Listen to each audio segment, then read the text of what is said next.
Okay. Do I have your consent to record this? Yeah. Thank you. Okay. So, we're going to be discussing ESAs today. And I just have a couple questions. My first question for you is, what is an ESA and what can they do for people? Something service animal. Emotional. Emotional service There you animal. go. And what can they do? Is that the question? Mm-hmm. I think that they can provide comfort to their owners.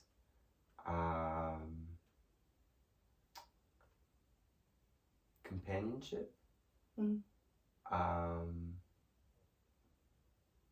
And yeah, their owners would be people that specifically need those things more so than other members of the population. But I think, yeah, companionship and just support. Okay, perfect. This is not a quiz, by the way. I'm just... No. Okay, what types of animals do you think qualify best for ESAs, if you had to pick off the top of your head? Immediately my mind would go to dogs, cats, like I usually would think of like warm-blooded animals, mammals.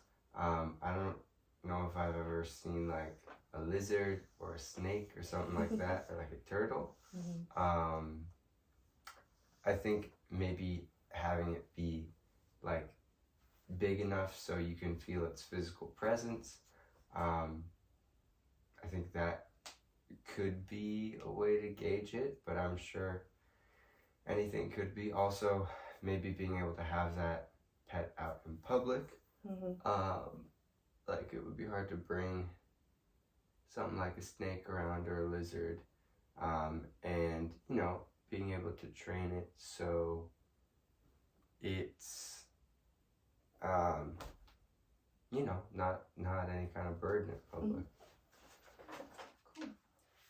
Okay. Would you ever consider working with ESAs or like professionally training them to be emotional support animals? I've never personally considered it. Alright. I gotta stop opening and closing this. Okay. How do you feel about a relationship between emotional support animals and like American housing laws and like the concept of landlords wanting to charge pet rent for them or needing like additional certification to be able to have them in a home?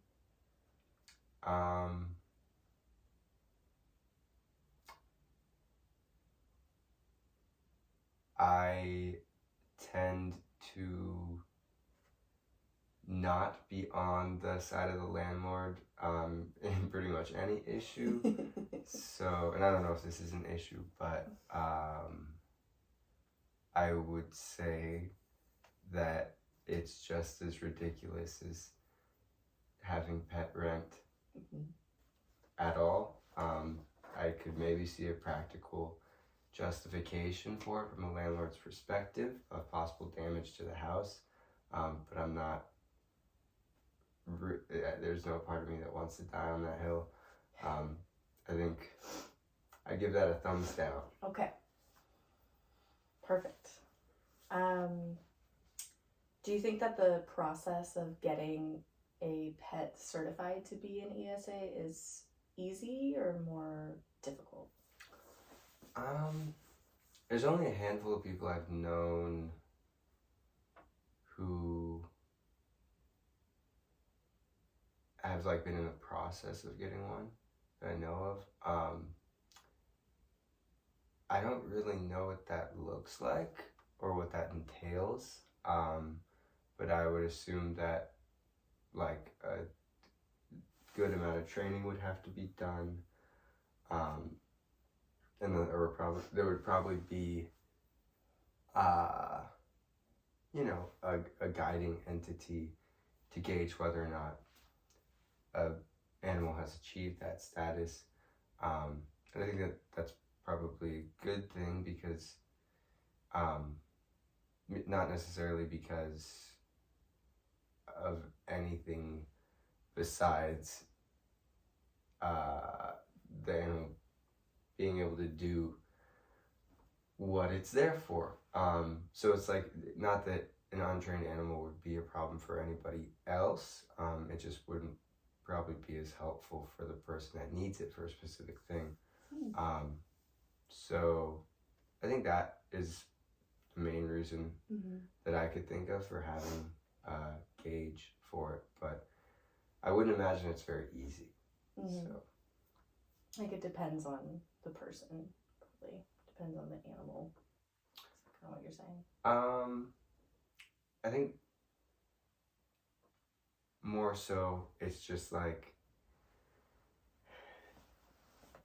the animal is there in the owner's life for a specific reason, and if they're not properly trained to support in the way that their owner envisions, it's not super helpful for them. So I think that would be the main reason for like the process of getting them certified as a support animal. Okay. Do you think that people who fake owning a service animal pose a threat to society or to disabled communities? Like, for example, if somebody with an emotional support animal was in a grocery store and there was another person there with a dog who had a ESA vest on but wasn't actually certified, they just had it on just so they could bring their dog in places. And some ESAs can be reactive in that way, and some dogs who aren't certified are reactive. Every animal's different. Like, do you think that those types of people who, fake owning a service animal pose a threat in that way? I don't know off the top of my head. It's kind of hard to think of like a super tangible threat that would have outside of like lessening the value of that certification, which I definitely could see that. But I think for the most part, if an animal is trained, whether it's certified or not, if an animal is trained well enough that it doesn't bother anybody else in public, I don't really see a problem with either animal being in there. I do think there's a little bit of problem just with the legitimacy aspect of it, of actively engaging in a lie in a public way. And I could see how people with certified emotional support animals would be pissed off about that, because it's just not fair. I guess they didn't really put in the time and effort to do that, and I think it could also be invalidating to whatever that person, because of whatever they need the animal for. So yeah, I guess it's kind of not cool. Yeah. Okay. And then I just have two more. So in America, I feel like we have this culture, and actually just worldwide, that I feel like as humans, we have a culture of treating our pets like royalty. Like, we treat our pets like they're our children. We baby them, we buy things for them, we spoil them. At least most people do. Do you think that we profit off of our pets in America specifically? And how, what does the relationship, do you think that our relationship as humans with animals, or pets, I should say, is fair in that way? Do we profit off of them? What do you mean? Like, I think that we are profiting off of them. I mean, we do with like, you know, accessories for our pets or like luxury goods designed for pets, like in that kind of way. Sure. But I think what I'm asking is if you could just tell me some thoughts about maybe the concept of like if pets are servicing us in any way as humans, like how does our relationship, is it symbiotic in that way? Yeah, I think there is a give and a take with the animal and human relationship. I don't know, I would probably say it's not entirely equal, that relationship. But you are taking on a responsibility when you get a pet, and just as a byproduct of living in a very consumer-based society like we do, of course, people who consume things and have accessories and eat nice food, of course they're going to want to do the same for their pets. And I think that's more a byproduct of consumerism than it is like a parasitic relationship with animals. I don't think that there's a problem with owning pets. I think there's a problem with, you know, corporations profiting off of selling pet products, but there's a problem with corporations, you know, manipulating anyone for any product. So, I mean, yeah, it's bad, but it's not because of the relationship with the animal. It's bad because all of it is bad. Right. Okay. All of it is bad. Okay. Well, we're done.